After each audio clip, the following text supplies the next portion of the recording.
I tried turning myself into a brand.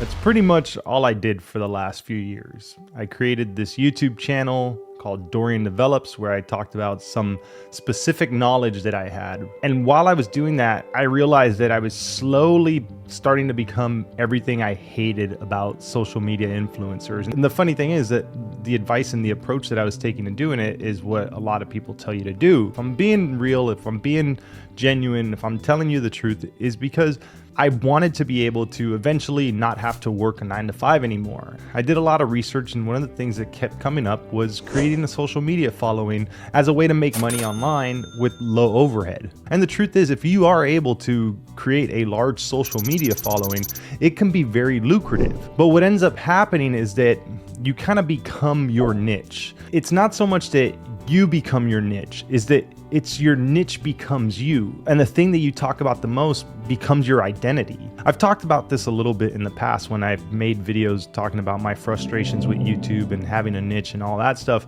but that really is the truth. And I've seen so many different YouTubers, so many people on Twitter who just kind of talk about the same thing over and over, and they act like they're ultra passionate about whatever it is they talk about, from people who run gas stations to real estate gurus to social media marketing gurus. In the coding realm, it's no different. You have the same kind of people in every niche. And I became that guy. I became the motivational learn to code life coach guy. And in a way it was nice because I was able to motivate people into pursuing a dream and into bettering their lives. And like, that's a really cool aspect of it. The thing is that I was kind of living a lie. Mind you, I started doing this because I wasn't really happy with my career. I wasn't happy working a 9-to-5. I wasn't really happy having to have a job. And it's not that I didn't like programming, it's that